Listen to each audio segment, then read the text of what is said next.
Gavana wetu wa Nakuru, Mheshimiwa Moses Kuria, Waziri husika, Principal Secretaries present, the leadership of National Youth Service, wazazi wote waliotembea katika sherehe hii ya muhimu, na graduates, distinguished guests. Kwanza mimi nataka nipongeze wasimamizi wa NYS, mwenyekiti, Director General na kamati yote na wale officers wote walioshiriki katika mafunzo ya hawa vijana wetu wa Kenya. And I am glad to be here as we celebrate the achievements of our youth in their preparation to serve their nation and mark another important milestone for the National Youth Service community who have made this event possible. An event like this is particularly important because its role in reminding us of the substantial reasons we have as a people of Kenya to be hopeful about the future despite the challenges we face. Old and familiar threats of war, conflict, insecurity, underdevelopment, famine, disease, and crime have been joined and intensified by terrorism, transnational organized crime, pandemics, and climate change. Consequently, states around the world are combating these threats to a great extent, with an increasing number struggling at enormous cost on livelihoods and economic development.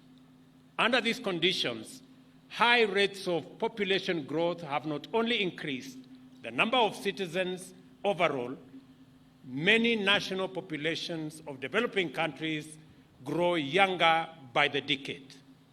Our continent now has the world's youngest population with a median age of 19, and 25 countries with the youngest median age are in Africa. What this means is that the youth are no longer just an indispensable component of society. They define the basic character of our nations and determine the direction and speed of our journey into the future. Depending on the effectiveness of the measures taken to prepare for the present and future, young people are likely to inherit the problems that bedeviled older generations and struggle under their worsening impact. This is the essence of the two contrary perspectives of Africa's youth phenomenon. On one hand, there are opinions which see in the population explosion the threat of serious instability on account of having too many young people who are unemployed and vulnerable to various socioeconomic, health, security, and climatic shocks.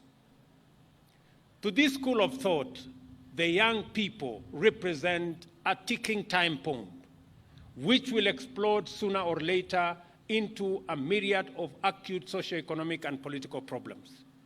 On the other hand, there are perspectives which see in the youth a stronger capacity for effective harnessing globalization, innovation, and leadership in newer, more positive directions.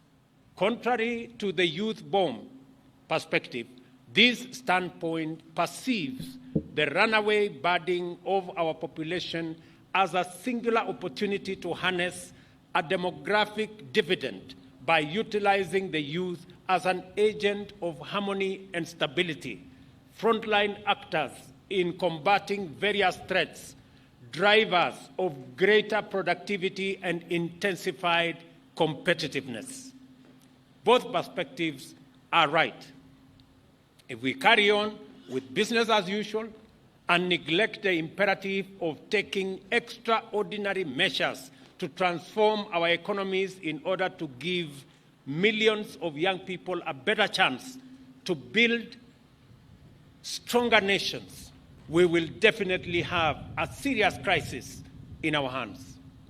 The difference between the two scenarios depends on how intentional, how ambitious, urgent, and futuristic the development agenda is. It is clearly evident that for a few decades now, Kenya has been firmly and emphatically committed in investing significantly in a future that will exploit the demographic dividend to drive national development agenda. This is for a while now. Primary education has been free of charge, with huge subsidies in secondary education and even university education under the bottom-up economic transformation agenda. The bottom-up economic transformation agenda will not implement itself. On the contrary, our best chance of actualizing the Kenya we want in social, economic, political, and even cultural terms is by wasting no opportunity in equipping our young people with the skills and capabilities that are not only competitive and relevant in the current global market, but also firmly aligned with the imperatives of the radical transformation of our economy. Our review of the CBC, increase of teachers, infrastructural expansion of learning facilities, development of technical and vocational education and training institutions throughout Kenya represent one side of the positive interventions aimed at securing the greatest share of youth dividend to power national growth. The other component of these measures are strategic interventions set out in the bottom-up economic transformation agenda in order to significantly enhance the productivity of labor across 5 priority sectors, create millions of jobs for young people over the next 10 years, provide necessary infrastructure and support for them to engage in innovation and creation, as well as other forms of employment in the digital economy. The National Youth Service is not just a witness and a participant of our bold intention to enlist the youth as the leaders and drivers of Kenya's transformation.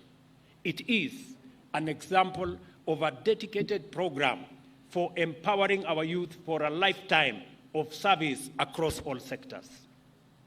This organization has re-emerged to become a highly trusted incubator of disciplined, self-motivated, skilled, productive youth who continue to make significant contribution to the success of various entities in both public and private sectors. I think the examples given by Minister Kuria in the collaboration with various state departments speak volumes of the capacity and the potential of NYS to power the transformation of our country. Thanks to the dynamism of the National Youth Service, the graduates of this institution are much admired, effective workers in every field, from agriculture to national security and administration, as well as building and construction, research, development, and innovation. Because of the rationalization of learning pathways in tertiary education, a number are also finding themselves on their way to careers in highly competitive domains.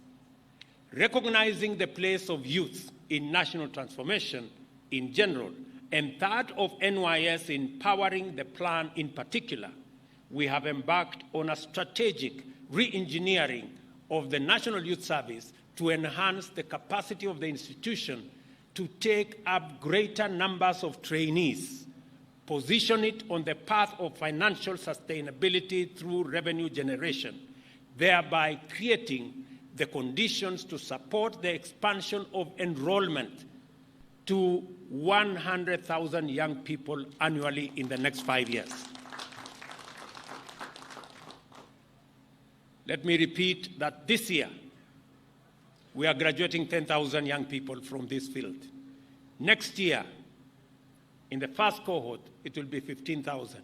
In the next cohort, it will be 15,000. So next year alone, 30,000 young people from across Kenya will graduate from NYS as we position NYS as the